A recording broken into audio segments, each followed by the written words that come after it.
Welcome to the Comics Asylum podcast, where we explore the world of comic books, movies, television, and pop culture.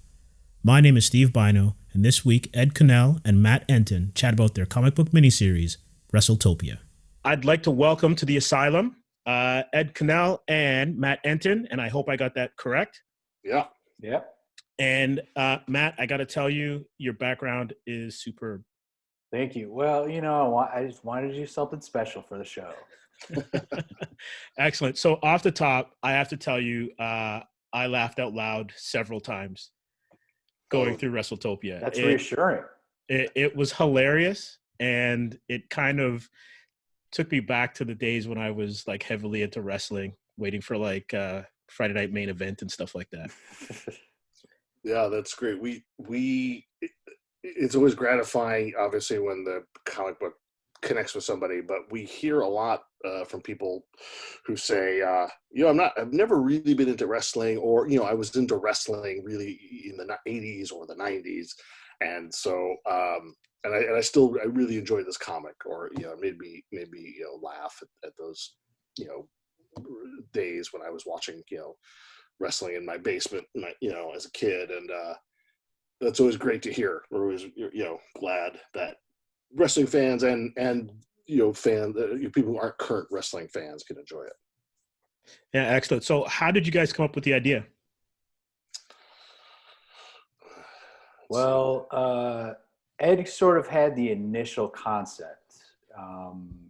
He said there's a whole planet and their entire society is just sort of built around wrestling. Whoever's a champion, they rule the planet. And then he said, and I don't know why, but they put a steel cage around Earth. Perhaps because they've completely overestimated our our space travel technology. Yeah, then I think it was sort of like, well, why would they do that? And we latched on to the idea that that old trope where TV signals from Earth go out into space and they never really die.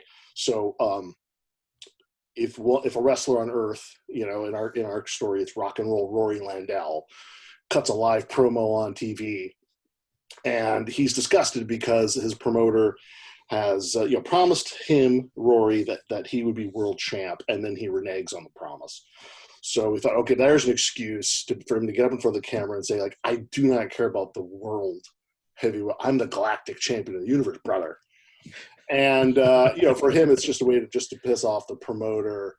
But of course, with the TV signal going out to space, it has these larger ramifications, unforeseen ramifications, as well as we see actually as the story continues. But yeah, that's how we kind of stumbled on the initial threads of the story, and then it just took off from there. It's great, and it's funny because when you look at all the characters that are in it, Rory especially, but then all the side characters, it doesn't matter what era of wrestling you're a fan of. Yeah, you could say, I think there's some of this wrestler's DNA in that character. Yeah. And it just goes all the way down the line. Yeah, it's been, especially with Rory, he's been kind of like a litmus test for like when someone watched wrestling, primarily, and we've gotten so many different, when we've asked people, so who do you think Rory's supposed to be?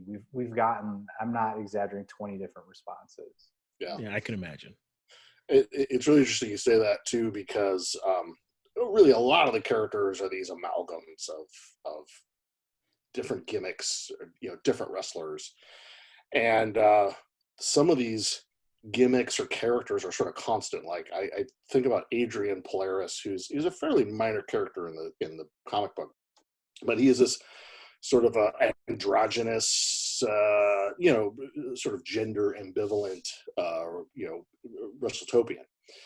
And, Gorgeous George, of course, a lot of people consider him to have had the first like real gimmick, right, where he was a straight guy, but he was playing sort of an effeminate man, to get heat and be a heel.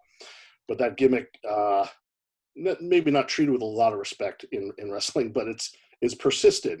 There's adorable Adrian Adonis and Adrian Street, and I think in the Attitude Era, I sort of lost track, but Goldust. Yeah, well, Goldust is a great example, but they had some other weirder, right? Weirder, I think, implementations of that gimmick or that character. There's like a tag team that was, anyway. So yeah, when you look at some of these characters, you can kind of see. It kind of doesn't matter what decade you were watching wrestling. You can see somebody in a lot of these characters, and it's added to the fun to have people sort of guess, or project, their favorite wrestlers onto some of these guys. It's been really fun. And which character is a favorite of yours? Oh boy, we've got this question before, Matt. How did we respond? Bail me out here. I know. For me personally, I just really enjoyed writing Manifest Destiny.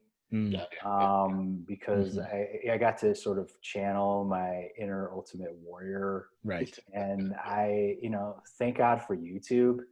And thank God that like the WWE shockingly has not been like overly litigious about their sort of copyright, because so many of his interviews are up on YouTube and dailymotion.com. Vince McMahon's pretty laid back. He's laid back. Yeah. So I just got to sort of pour through his bordering on nonsense interviews and just sort of channel that into that character. Yeah. Well, we also didn't we watch that DVD? It was like the destruction. It was like before Warrior. Before he made nice with Vince McMahon, they basically did like a documentary that was like a hit piece on Warrior. I could not wait to figure him. It's tough. It's tough for me not to say Rory, because he's our main character, and I can identify with him because he's a very flawed person who often gets in his own way. But then, I sort of just like, okay, that's a given. Rory's the protagonist. I love Manifest Destiny. I also love I love Mini Macho. For sure. And he's the only character, I think, or one of the few characters where we didn't really have a lot of plans for him. He was just supposed to be at issue 1 and kind of go away. And I guess maybe it was us and maybe like, the 6 people who read the first issue also responded to him, and we're like, all right, he's got to tag along. And so Mini Macho's, another a character who follows Rory on this journey to wrestle for the Galactic Championship of the universe, and it's hard not to love Mini Macho. One thing I find really interesting is how when you're writing, sometimes the characters, they kind of just force their way into the story, and you, like you just mentioned, you have plans for them, but then they're like, nah. You're not done with me yet. Yeah, I don't do. There's certain things where good writers are supposed to do, and I'm always trying to learn, but I don't kill my babies very well. I tend to want to mother them, and I tend to be maybe I'm an over planner with the story stuff. I'd like to have stuff really figured out before dialogue. And so it's a bit of a surprise to me that we worked in Mini Macho, but I'm really glad that we did. So there's a lesson there for me. And the story is, as much comedy and nostalgia as there is in it, it's pretty heavy. It deals with a lot of, serious themes. Did you guys have an idea when you started that it would have that kind of pathos to it, or did it just kind of grow out of your writing sessions and, going from issue 1, issue 2, and et cetera? It grew out of, we did a ton of research for this. Like I think like between the two of us, we easily read at least 30 books, most of them wrestler autobiographies. Right. And which, have really sort of reveal the reality what it's like, because these guys, most of them are working 300 nights a year. They don't have employer provided health care. They're putting their bodies on the line. And like if you look at the average life, I think 55 is the average life expectancy of a professional wrestler. And it felt like, we couldn't ignore that aspect of the business. And it also sort of like helped it's a very kind of out there, high concept series, but we wanted to ground it in sort of relatable, believable characters. And sort of like weaving in that thread of the reality of, the day-to-day business was important for that. Yeah, it is, it's rock and roll Rory Landell again, who, brings all this trouble on Earth by declaring himself Galactic Champion.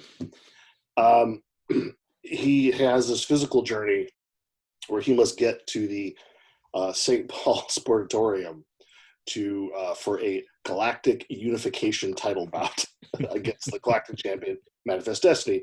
But then we also wanted it to be, there is sort of this emotional journey.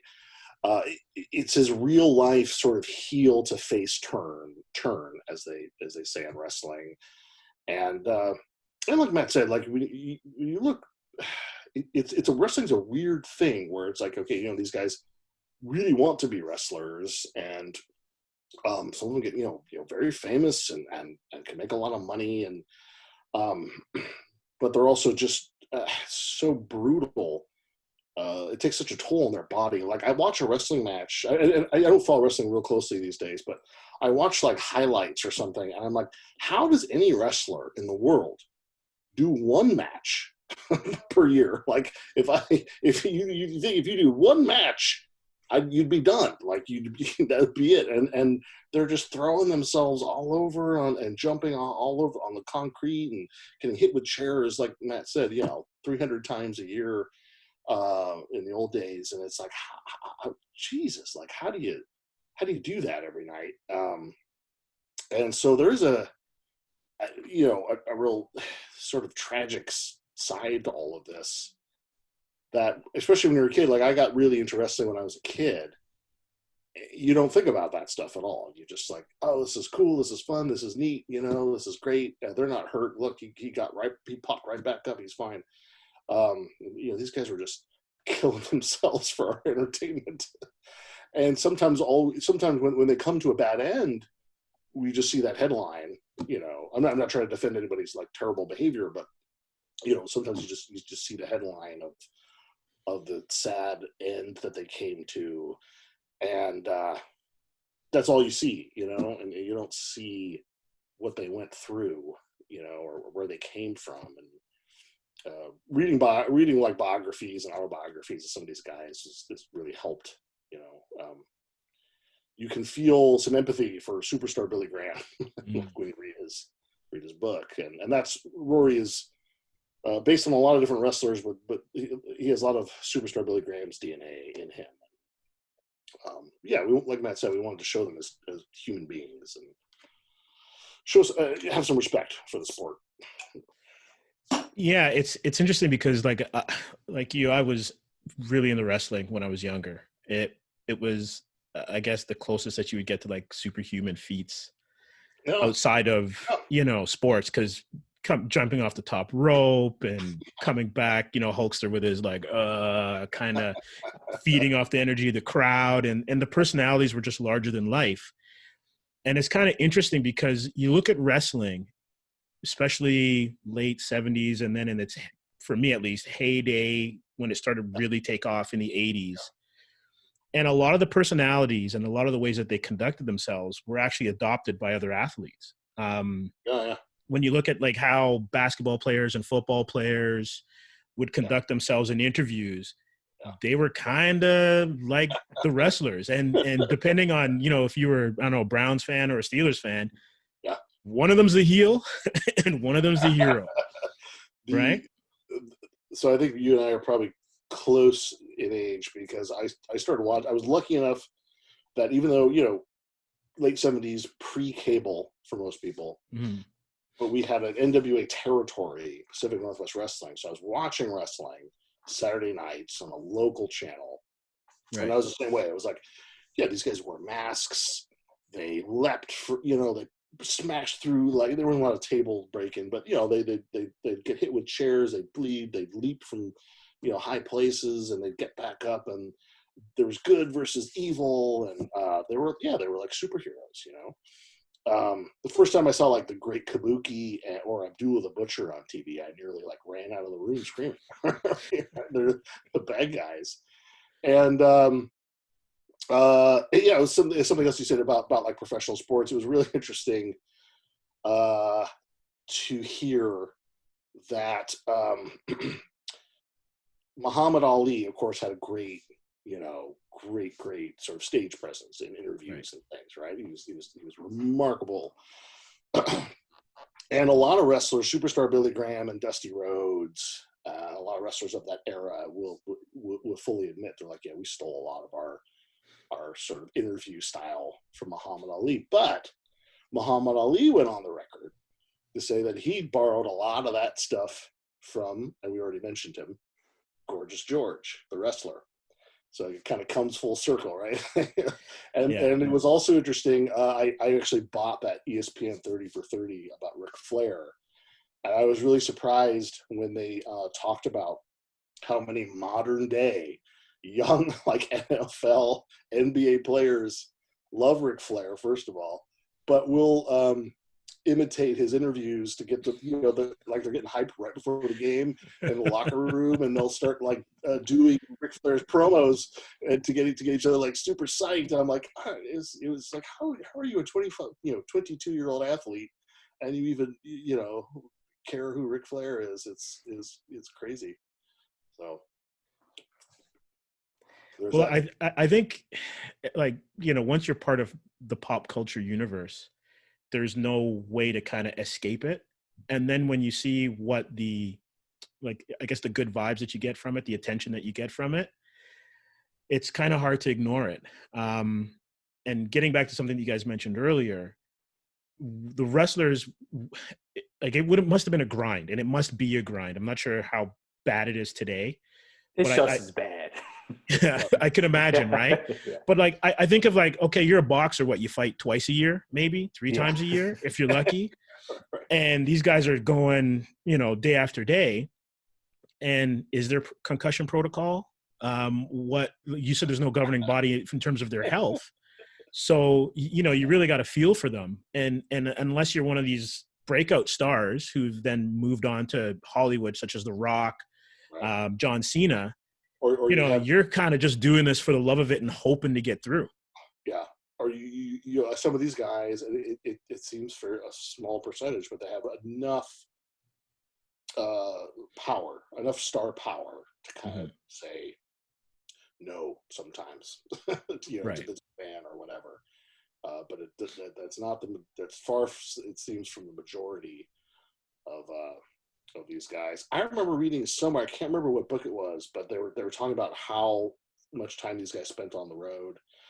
And I want to say, I may have the details a little fuzzy, but I want to say they used Jim the Anvil Neidhart as an example when he was with the WWE. And they said that he was gone so much that he like came home and his apartment had been rented to somebody else. Wow. He just came home and it wasn't his home anymore. Wow. They're like, who are you? And they're like, I thought I lived here. They're like, no, you don't. No, for sure. Crazy. And Matt, I'm going to throw this one your way. It was really interesting, especially looking at 30 for 30s, a lot of the wrestling docs, how the business of wrestling affects how they go about doing their job in the ring. How did that inform you in terms of what you wanted to put into Wrestletopia? Well, a business decision is what kind of is the catalyst for the whole thing. Like we had, because during that time, like you really, you couldn't be a heel and be sort of the main attraction. This is like, we very intentionally sort of set it in the mid 80s. And, Vince McMahon was pushing at first Bob Backlund, who's like the babiest of baby faces, and then Hulk Hogan. And if you were more of a heel type, you just couldn't build a promotion around it. So, we have that business decision to suddenly, wait a second, you're not going to be the champion at the, we're going to put the belt around, this family friendly personality. That's the whole catalyst for everything. And then of course we flash forward 15 years and it's 1999, it's the Attitude Era. And, you would have built a promotion around someone like Roy Landau, because like right. Steve Austin was the WWE and The Rock were the WWE by 1999. Mm-hmm. Whereas those guys, probably would have, lost to Hogan at SummerSlam in, 1988. It's kind of funny how like the Roddy Pipers and the Randy Savages then became the hero. And it's weird because like in comic books, I'm thinking of the anti-hero in the 90s kind of went that way too. So if you were like the square-jawed Captain America type, or Superman, you gave way to Batman and Wolverine and the Punisher. Yeah. Well, and Savage, they started to push him later in like the 1980s, and they did put the belt around him eventually. There was a while where he was just never going to be, world heavyweight champion. And I think that Savage, I think number one, didn't he did a heel to babyface turn? Yeah, like they made him friendlier as. Yeah. If I might be wrong on this, but I think he only had one title reign, which for a guy like Savage and how much time he spent in the WWF, WWE, you might think he had the belt several times or for a long time. I want to say he had it one time and not for terribly long. So, and Jake the Snake Roberts never, Roddy Piper never, like you said, they were kind of wrestlers before their time. They were a little early, like Rock. That's one of the things I like about Invasion from Planet Wrestletopia is it's kind of ironic. Rock and Roll Roy Landau, he's in that era where it's just champions are baby faces, and if a heel gets a belt, it's just to transition it to another baby face. They maybe had the belt for a month, maybe. So or they'll put the Intercontinental belt on you, right? But he declares himself Galactic Champion of the Universe on live TV. Walks out of he walks out on the night of the big pay-per-view, and 15 years later, when the Wrestletopians invade Earth, he's off the map. No one knows where he is. He's just drinking himself to death somewhere, and he's wrestling in casinos and stuff. And it is his time, right? Like if it really is his time. And he's pulled out of obscurity because he sparked an intergalactic war, and the world is ready for him, but is he ready to come back? And I also love how the fate of our entire planet is in the hands of a washed up alcoholic. like this guy. It's all about this guy. You're like, oh Jesus. It's funny you mentioned that, because one of the things that made me laugh is, and it always bugged me about wrestling, was the refereeing, right? Or should I put that in quotes, like air quotes, the refereeing? Because honestly, they can't multitask. They get distracted really easily. What? Something's outside the ring? I can't. What's going on? And you miss all the stuff. If you bump into them, they fall down and faint. Oh, exactly. Right. And then you watch some boxing refs, they get clocked and they just take a couple of steps back and, still able to score stuff. Those guys can't afford to, yell at somebody's manager for 5 minutes while the boxing match goes on. And again, what's funny about the ref is that you take this deeper look at wrestling. I think the ref started because wrestling had to pretend to be legitimate. Even with even with like state athletic commissions, they kind of kept up the pretense of like, oh no, this is a real like fight. But also the referee was there to make sure, like, if one of the wrestlers got legitimately hurt and couldn't continue, they would help end the match quickly and get that guy, thrown out into the alley and replace him with another wrestler, probably in the old days. But also, like, I've seen some footage where a wrestler shows up for the match and they're drunk or high, and it's the referee who job it is to say, like, nope, we're not doing this, we need to change the script, we need something else to happen here. And somebody else will come out of the locker room, you know what I mean? They have these legitimate duties, but it's got nothing to do with refereeing a wrestling match. It's Are you talking about The Godfather? have you seen Dark Side? He talks about how he was basically high for like at least like half of the matches he did in his career. I recall. I mean, I don't want to get us all in trouble here, but if you go on YouTube and sort of search around, you'll see some fairly famous wrestlers who show up at ringside. It was one of Sting's opponents, and there's a match where Sting shows up and Sting's good to go, but his opponent is not good to go, and the referee does this, which is a signal to all the promote everybody else in backstage to say, we got a problem here. Right. with one of our people. We got to improvise quickly because this man is not good to go. I mean, Rory showing up drunk was actually based on a real incident with Jake the Snake Roberts. Mm. It's on YouTube. Yeah. Right. He grabs a woman's hands and puts them on his man breasts and rubs them on his way to the ring. Wow. I'm glad he has found, sobriety in his life. For sure. It's almost like the Wild West. Like you that would not fly at all today. No. Well, look, you should. I think he was wrestling at like a high school gymnasium, like at that point. I think it was. I think it actually was a casino. Oh, was it casino? And this was not like Yeah. This was not like the Venetian. This was right. Not even Las Vegas. I think this was probably like not even Reno. I think this was like a casino in Carlsbad, New Mexico, or something like that. Yeah, like off track, kind of. He really fucked up. Sorry, I wouldn't ask about swearing. It's all good. One question though, when you think of all the stuff that you guys have researched, and then your knowledge of it just as a fan or as a viewer, what was the biggest surprise about wrestling, whether the underbelly of it or what we see on TV, that you wouldn't expect as just a casual viewer? That was a really good question.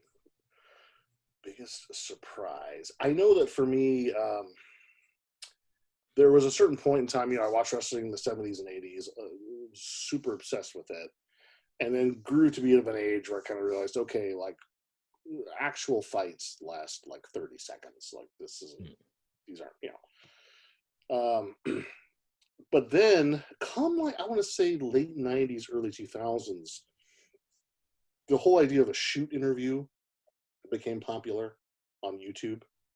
So you'll talk to King Kong Bundy, be like, what, no bullshit, what was it really like to wrestle? And people started coming out with books. Wrestlers and others all of a sudden realized that their stories were worth money. They didn't have to keep wrestling in high school gyms at 55. They could sit home and write a book or give interviews on YouTube and talk about what it was really like backstage and the politics involved, and so all that was fascinating and eye-opening. I guess the biggest surprise, hopefully this isn't horribly unfair, but like when I was a kid, I would not only was I obsessed with wrestling, but I would buy old wrestling magazines and to try and find out like what happened like before I got into it. And you'd find out things like, well, Tommy Wildfire Rich was NWA World Champion back when that was a huge deal for 3 days. I'm like, and then when you find out that wrestling is sort of choreographed and scripted, and these are casting decisions, you're like, what? Like, what? Why 3 days? Like, what? How does that make sense at all? And then you find out like the real reason why, and it, the whole idea of like the casting couch is a lie. I don't want to, make accusations or inferences. Or all this is, but just in general, this whole idea of the casting couch is alive and well in wrestling. Even though it's a very male, all the bookers are men and promoters are men and the wrestlers are men and they're casting couch. So maybe some of the seedier stuff, because you could imagine there's backstage politics, but it gets pretty dark at sometimes. And then that whole Dark Side of the Ring episode about Jimmy Snuka, like I had no idea that he was a person of interest, let's say, in a possible homicide. He did it. That's just me. That's not Ed.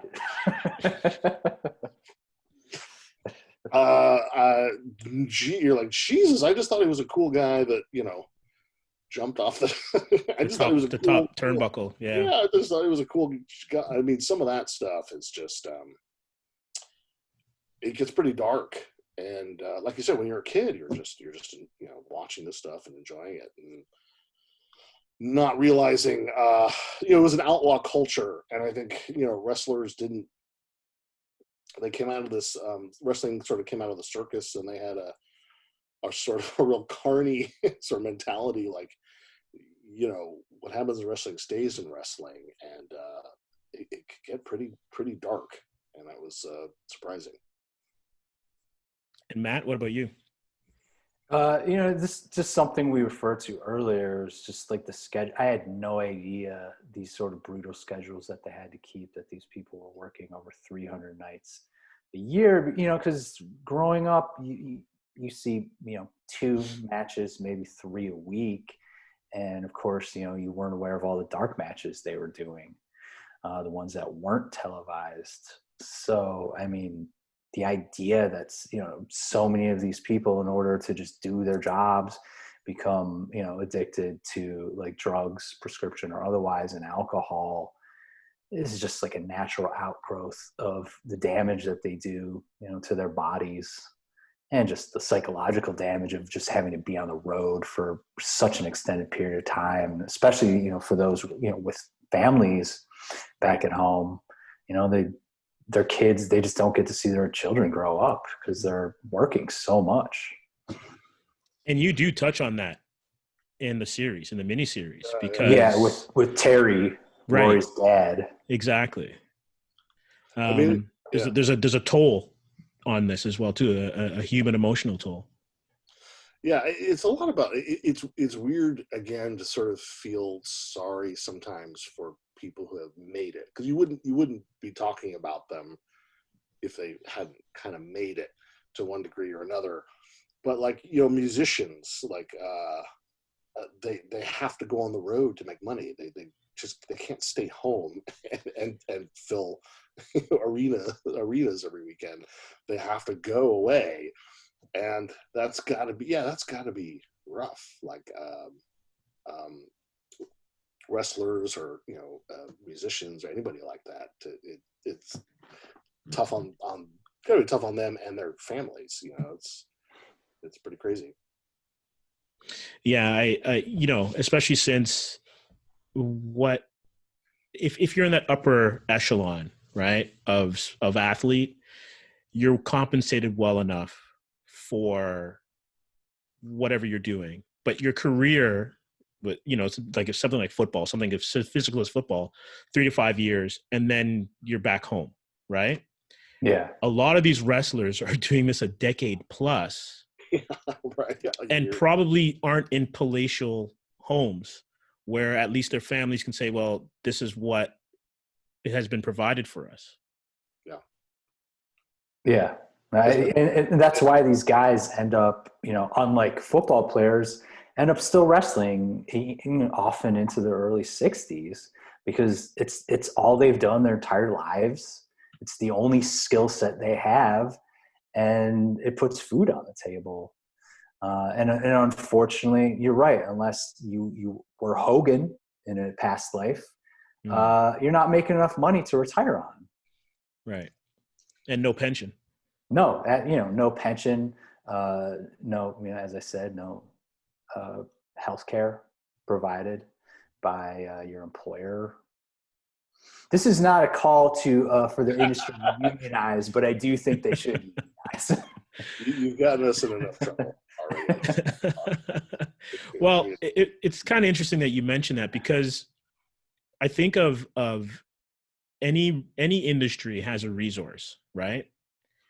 And if you're not every wrestler has an insane amount of talent or charisma. Just like, you don't have that kind of combination in other sports, whether it's tennis or hockey or baseball.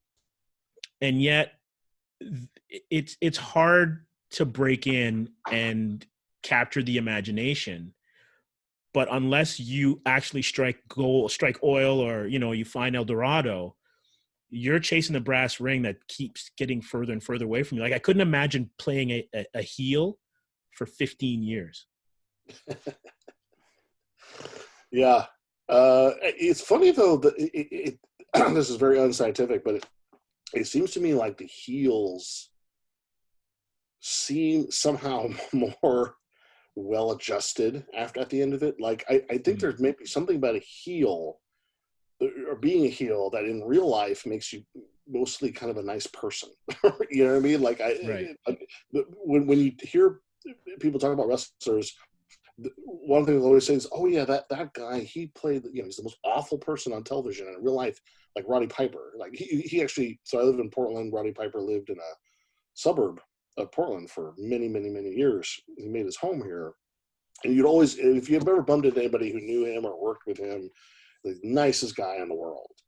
And that's pretty common to hear for some reason about guys who were heels most of their career, versus the guys who I think were used to being worshipped, maybe had a harder time adjusting to, like, not being worshipped as much, or even just kind of retiring and just, like,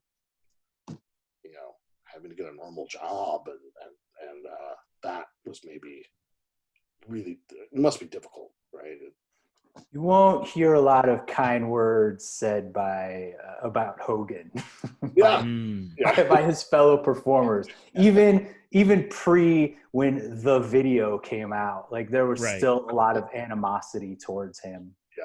So wrestling breeds, I think, selfishness, maybe even more on the part of the babyface, because they're the star of the show, or think they are, or they don't realize that they're only the star of the show because they have a great heel to make them look good. But there's one exception, and it's funny. It's like, Matt and I have read a lot of these, like I said, wrestlers' autobiographies, biographies, and one thing they almost all have in common is that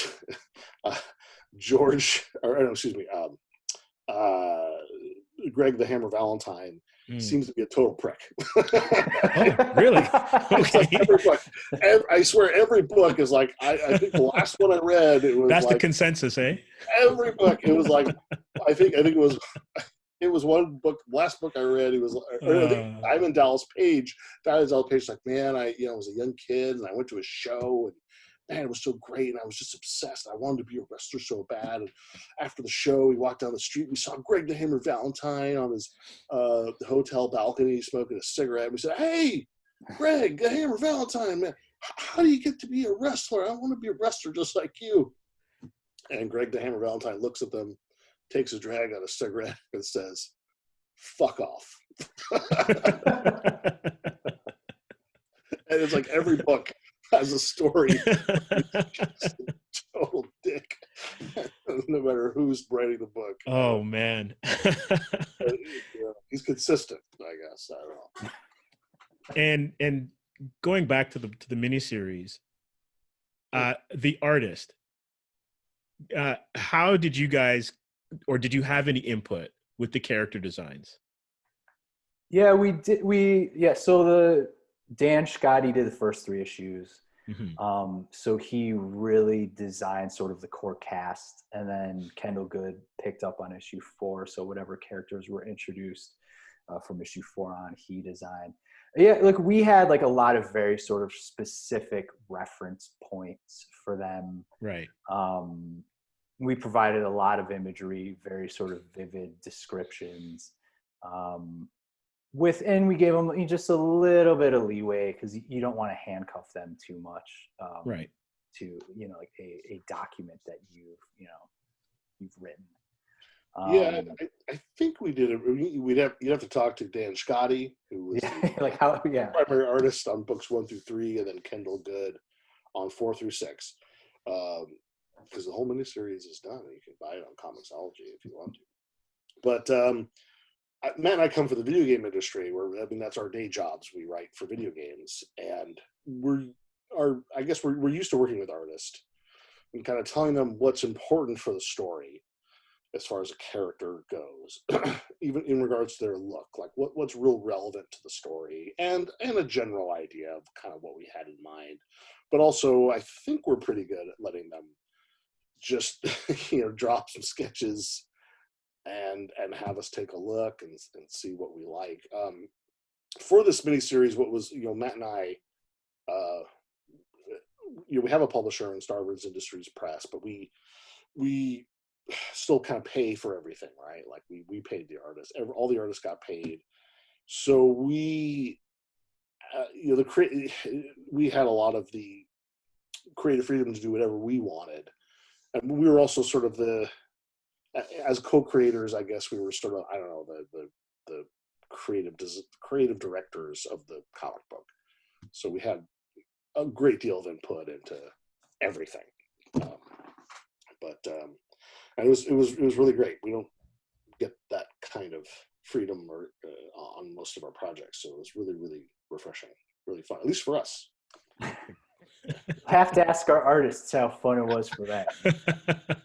Because I do know, we appeared on a podcast, and there was another writer, and he was talking about like how collaborative it is between him and his artist. And I know afterwards, and I not even afterwards, we're like, God, we didn't give our artists as free a hand as you did. We had a very specific vision we were kind of bringing to the table. We don't draw, we don't do things the Marvel way, that's for sure. Right. Well, also too, considering what you guys do outside of comics, just the whole mechanism of creating stuff is completely different. Yeah, we're just like a cog in a machine. Some of these projects that we've worked on, we were one of 150 people, and we're both contractors. So you kind of like, as a contractor, you don't want to sort of overstep your bounds.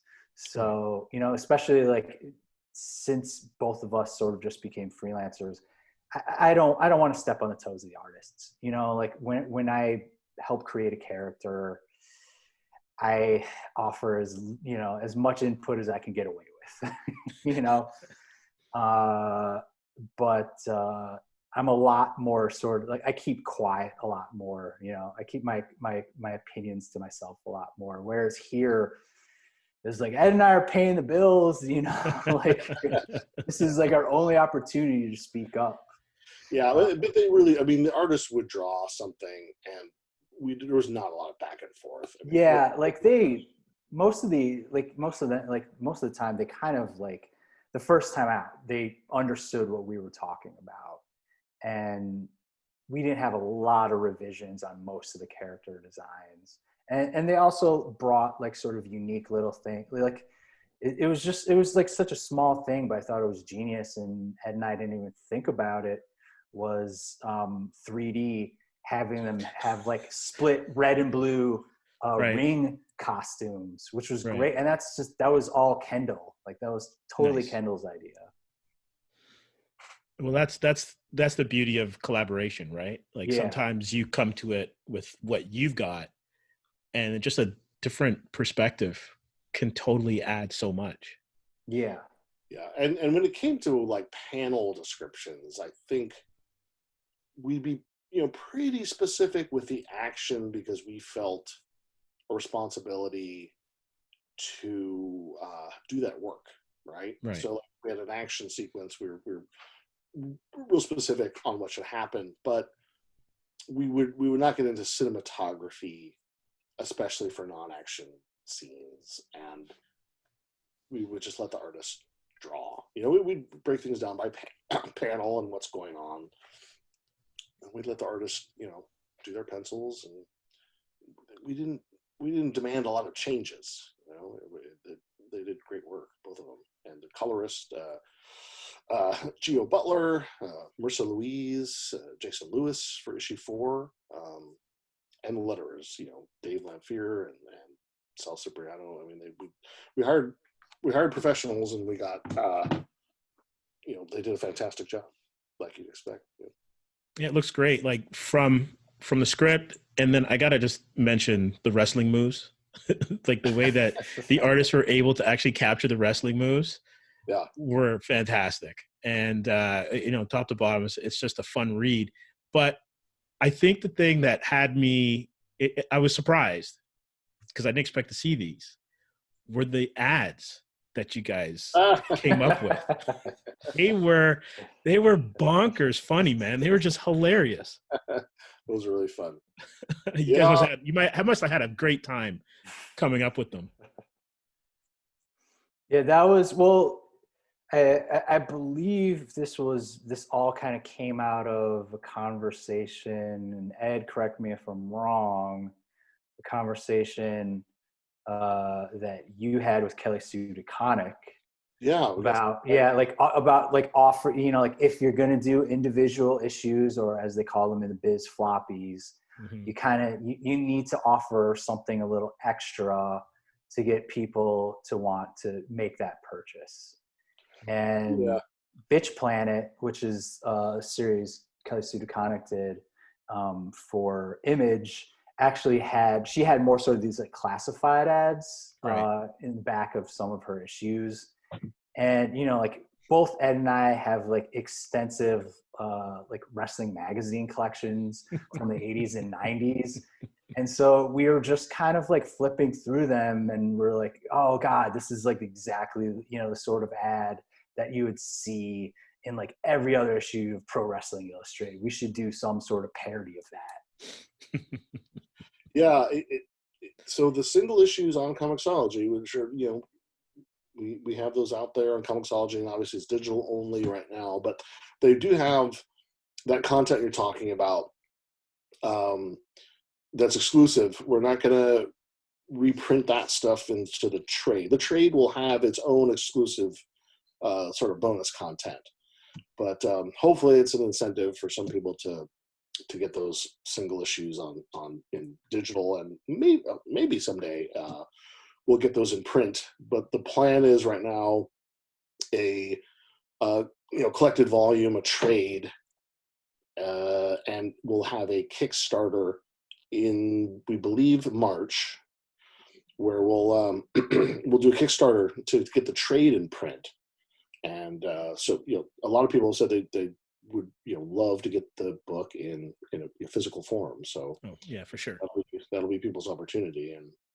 And those phony ads and stuff were great to do. It was funny, like I not too long ago I went and looked at the single issues on Comixology, and I kind of whipped through them and noticed that our fictional ads, like for Rock and Roll Rory Landell's rock album, were missing. Okay. And I asked the editor of Starburns at the time, like, why are they gone? And he's like, he looked into it, and I guess someone at Comixology, either maybe it was a person or maybe it was like an algorithm, thought they were real ads. Oh wow! You can't have ads in your comics on Comixology, so they just took them out. I'm like, no, Rock and Roll Rory Landell is not a real person. He doesn't actually have a a rock and roll album with, Malibu Rendezvous as the track. And I guess Google didn't exist for that particular executive, right? I hope it would. I don't know. But I don't want to. Maybe they skimmed it and were fooled, or maybe you did your job too well. Yeah, that's what I was gonna say. They're there now. You get them. They're there now. Also to the Burt Reynolds, I guess homage when he's lying down and he's got the, I guess, was it a robe, or I'm trying to remember exactly what it is. Oh man. he's got the album. Yes. He's got the album in front of his genitals. Yeah. It's so good. But my mom actually had that issue, I believe. Oh, really? I think it was Cosmo. Yeah. Yeah, my mom actually held on to that issue. I remember finding it one day. We had a library in our basement, and I remember finding it, and I think I was in high school. I'm like, Mom, what is this? Why do you still have this? And she's like, I thought it was gonna be worth something someday, and then I looked online. It's worth nothing. It's also it was also Michael P.S. Hayes of the Freebirds. If you remember, he tried to push himself as a rock star for a while, and he had an album. And I want to say he did the same thing. It may have even been the Confederate flag over his genitals. I don't know. Yeah, I think it was. But he did clearly, he copied the Burt Reynolds pose. Yeah. Yeah. That's amazing. Amazing. I have to ask you guys about one character. The Wrestling Nun.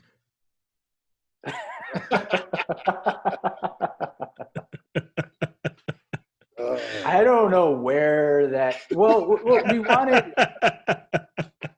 We wanted because it took place right on the cusp of the millennium. Right. We wanted a character who kind of saw this as the literal apocalypse. Right. Yeah. So Mini Macho suddenly became a devout Catholic, and okay, he needed a reason as to why he were just to kind of make it even just that much more obvious for the reader, the origins of his faith, that his aunt was a nun, and his aunt sort of taught him everything she knew. Yeah, she had some good arm lock moves as well too. Yeah.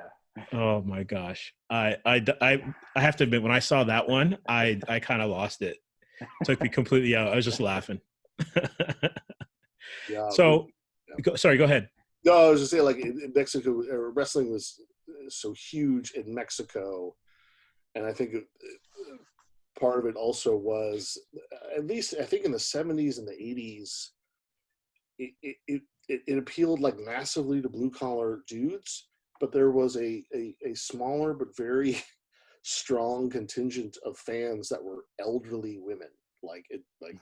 Every territory had. So in Portland wrestling, we had our Rose, and she was this 90 years old blue haired lady who sat in the same chair ringside every week, Saturday night, Pacific Northwest Championship Wrestling, and she was always there. And so you had these little old ladies.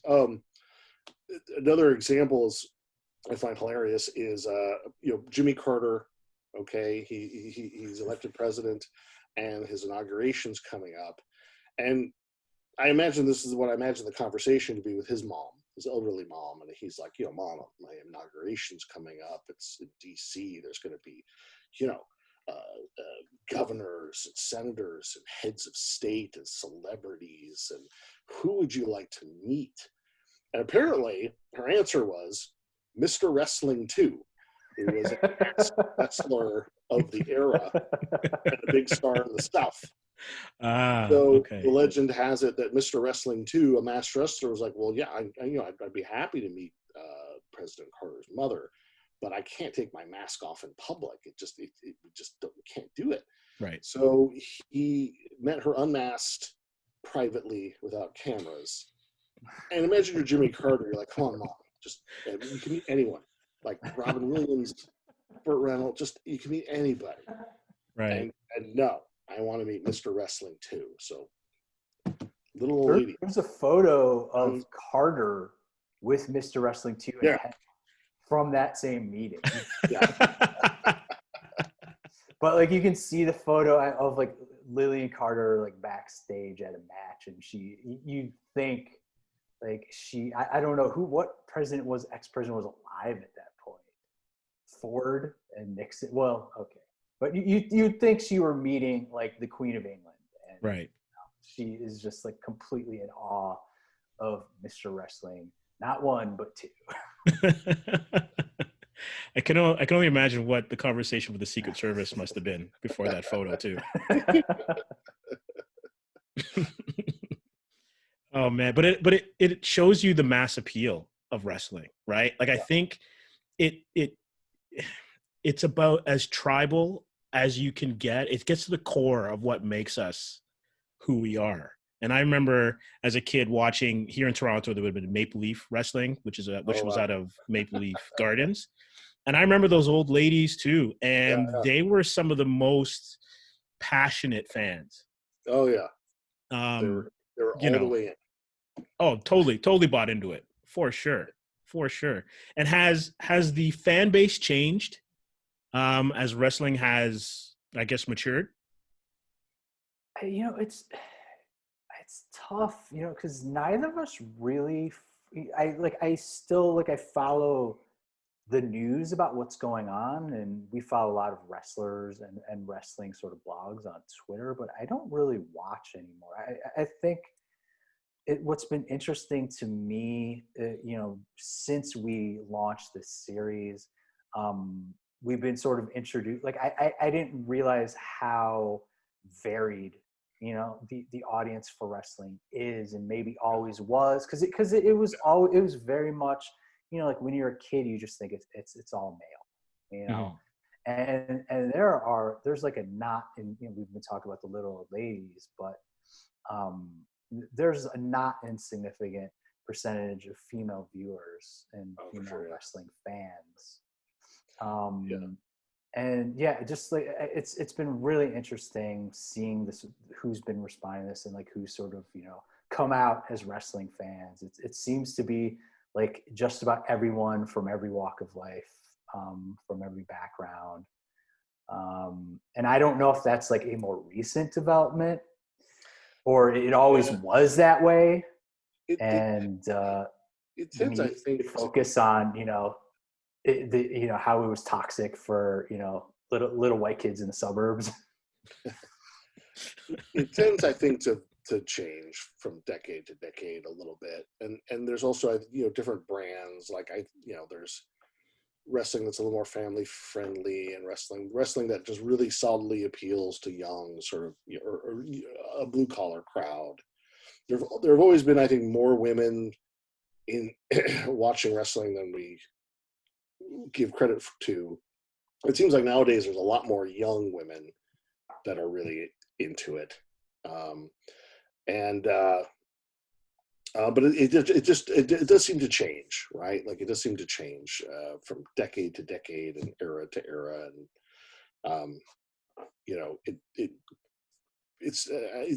the Attitude Era was definitely targeted more towards young testosterone fueled dudes, right? And we may be headed back there again. I hope not.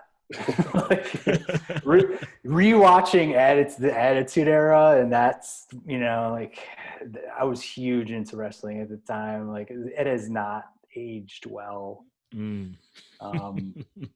If women do represent a larger sort of audience share, I think it's because the industry as a whole has sort of recognized that women are just as talented performers, and they're just as capable of putting on an entertaining match. And they're like it used to be, like in the 80s, like Wendy Richter was who was the women's champion, was lucky to get a 5-minute match and lucky to be on Saturday night's main event.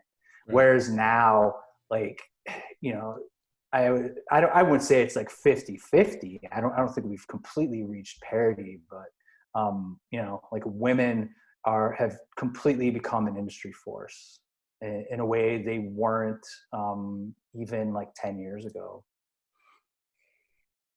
Yeah, being featured prominently in a lot of the promotions in the video games, a lot of the storylines from what I can see just as a casual fan. They're definitely more into the DNA of the day-to-day kind of action of wrestling than would have been, 10, 15 years ago, 20 years ago. Yeah. I mean, even like, and Trish Stratus and Lita had a Right. lot to do with that. But even when they were wrestling, they were the exception. Yeah, China was in that rule. era too, right? Yeah. Right. But they were still just the divas. Right. Right. They were their own category. Like lingerie, wasn't it like pillow fight? Yeah, like it was just so, God, yeah, lingerie match. It was just blatantly sexist. The way Doesn't age well at all. Yeah, the way they marketed their female talent, with the exception of China.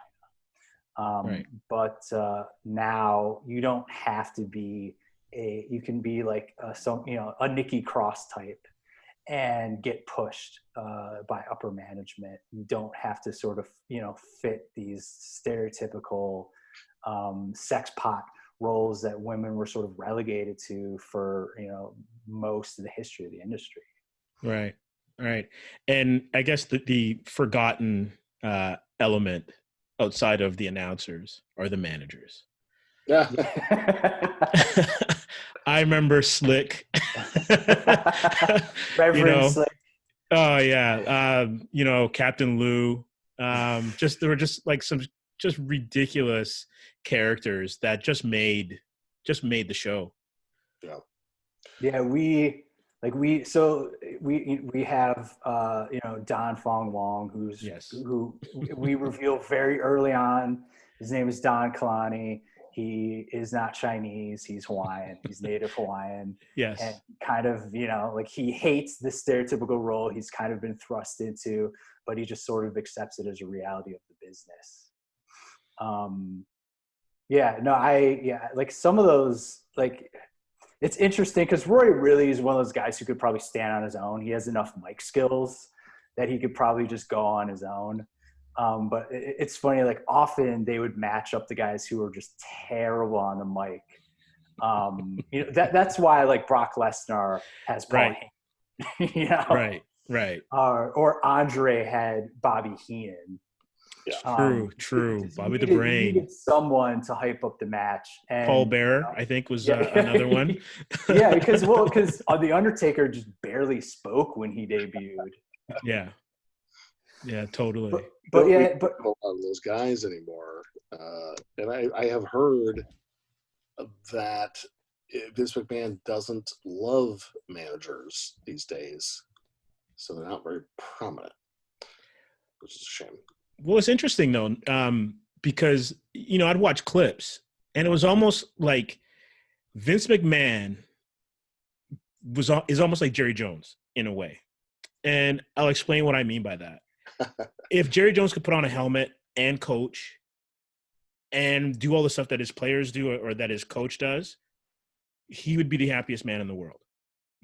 And Vince, all of a sudden, I'm seeing him in the ring doing manager stuff as part of the shtick before or linking two matches or hyping up some sort of rivalry. So I kind of see him where he is now not just the one who's running the WWE. He's part of the show. I mean, he was when he was still capable of, performing in the ring. So when he was in his probably like late 50s or 60s, like you gotta like give him credit. Like he was a great heel, and he was basically just playing himself. Right. And he will say, "Oh, that's not me. That's sort of like, an elevated version of me. That's sort of, that's a sort of a cartoonish version of who I am." But like, by all accounts, that pretty much is who he is.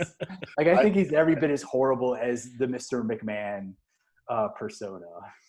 I guess the the reason that he put out there for inserting himself that much into the action, being a heel, was that I guess there was a sort of a drought of great heels, right? You have to have those great heels, or nobody cares, right? Like, just, it doesn't matter how great your world champion is, or Shawn Michaels, where if you don't have great heels to make it interesting, it's no one cares.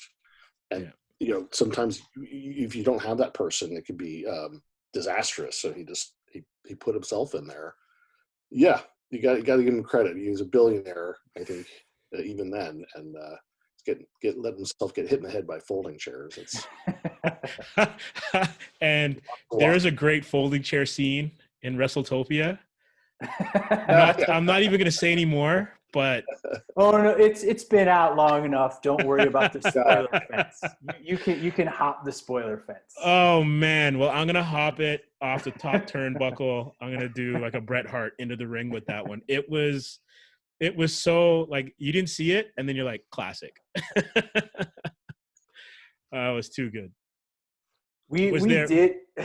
Sorry, go ahead. No, you go ahead. You had a question. No, I was just gonna ask, were any of the, I guess outside of the ring antics that you were like, you just couldn't find a way to get it into the story? I think mostly we would kind of decide, like, okay, what sort of action do we want to have take place, and then we'd look for a way to try to make it the most interesting that we could. So I think there wasn't too much action-wise I can think of that we didn't get to do, and there was a lot of, like, just fun things we thought. Like, there's a fight that happens as wrestlers go down a giant water slide. That was interesting. That's the only double page spread, I think, in the whole miniseries. Yeah.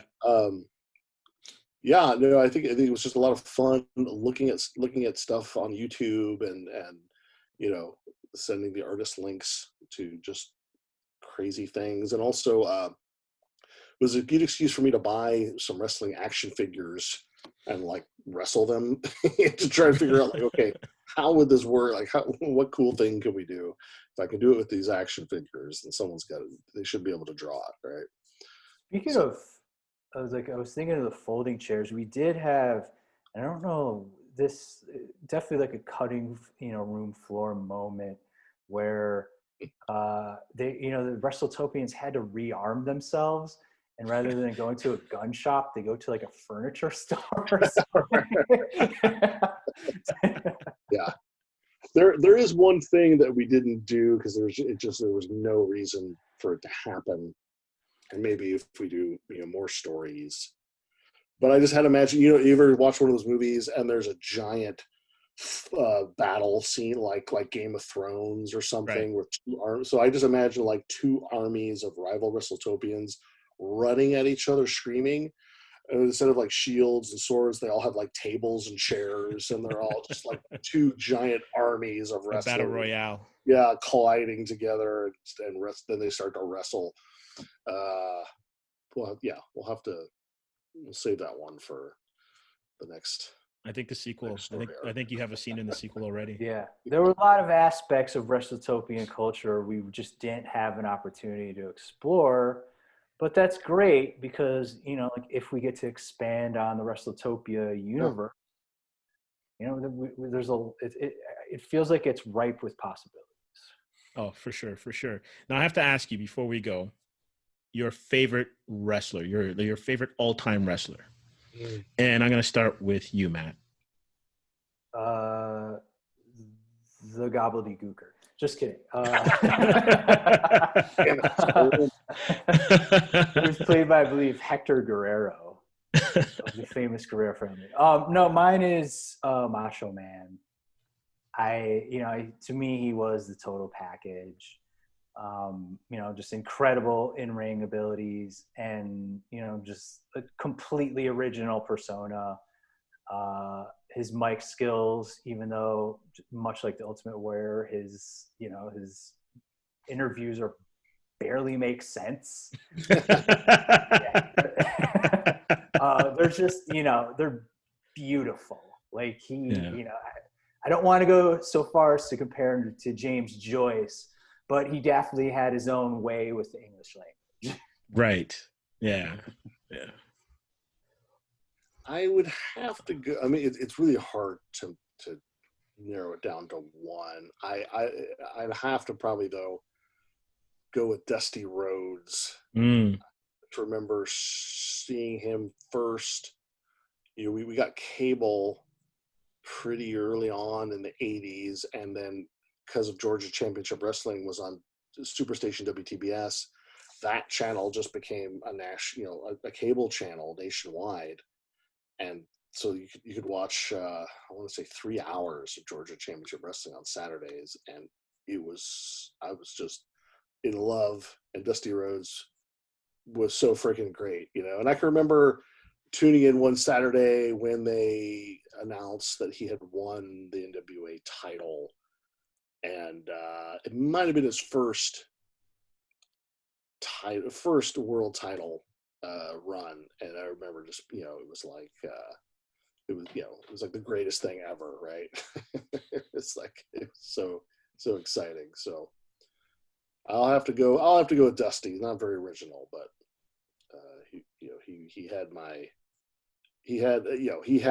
he captured my imagination and my heart at the time. No, they're both good choices. I think it just depends on, when you grew up and who was being, kind of promoted by the circuit at that point in time as to who you choose. And, I would say that, just because that's when I was watching it, you had a lot of great personalities in the mid to late 80s and into the 90s. Just some really iconic wrestlers that provide a lot of entertainment for a lot of people. Yeah, it was great. It was great. It's harder to, and I know, a lot of people talk about, well, it's not as good anymore because they ditched, kayfabe, and I don't believe that. I mean, in real terms, it got bigger and more popular than ever. As far as people watching on TV or pay-per-view or, all those things, they still fill large arenas. But it was a little hard, I think, to go from kayfabe as a kid and then grow up and then they ditched it. So it was a little bit like you believed in Santa Claus for a long time, and then your parents tell you that Santa Claus isn't real. And you can still appreciate, you have some Christmas spirit and you can appreciate Santa, but it's just not quite the same. I just can't, it doesn't have that emotional sort of connect. I don't have that emotional connection to it that I used to have, where I just, you'd see someone bleeding and you thought they were going to die, right? While you're watching. But I love it for it, I love it for all the joy it gave me as a kid. I really do. Yeah, for sure. Well, Matt, Ed, I want to thank you guys for coming and having some time to chat with me about Wrestletopia. I wish you the best of luck. I am looking forward to a sequel if there is such a thing down the road. And best of luck with your Kickstarter. Yeah, we'll let you know. Again, it'll be everyone's chance to get all 6 issues collected into a trade. But please, if you're intrigued, you'll find them all on Comixology with some exclusive content to them. So you can own them both digitally. Steve approved exclusive content. Yeah. And so where can fans find you in the meantime, like before the Kickstarter, to even learn more about the series? So we are primarily on Twitter and bizarrely Tumblr. Twitter, we are SBP_comics. And on Tumblr, Ed, are we just Suspicious Behavior Productions? Are we the entire... On Tumblr? Yeah. Let's see here. Because we're just called Suspicious Tumblr. That's the name of our... But like Tumblr is oddly, that's where our largest following is right now. Interesting. Yeah, we have like it's not huge, but we have over 2,500 followers on Tumblr. Really? Interesting. Yeah. It's actually suspiciousbehaviorproductions.tumblr.com. And everything on there is Matt. So if there's something you don't like about it, email him. If you're offended, just take it to me. That's Matt. That's Matt's cue to tag into the ring. I don't know at all. Well, thanks a lot, gentlemen. This was great. Thank you. Had a fun time chatting, going down the memory lane for our wrestling memories, as well as learning all about Wrestletopia. I had a great time. Thanks for having us. Thank you for having. Yeah. Thanks for checking out the books. No worries. My pleasure. Thanks for listening, everyone. And once again, a special thank you to Ed Kuehnel and Matt Entin. We look forward to your comments, so reach out to us on Facebook and at Comix Asylum on Instagram and Twitter.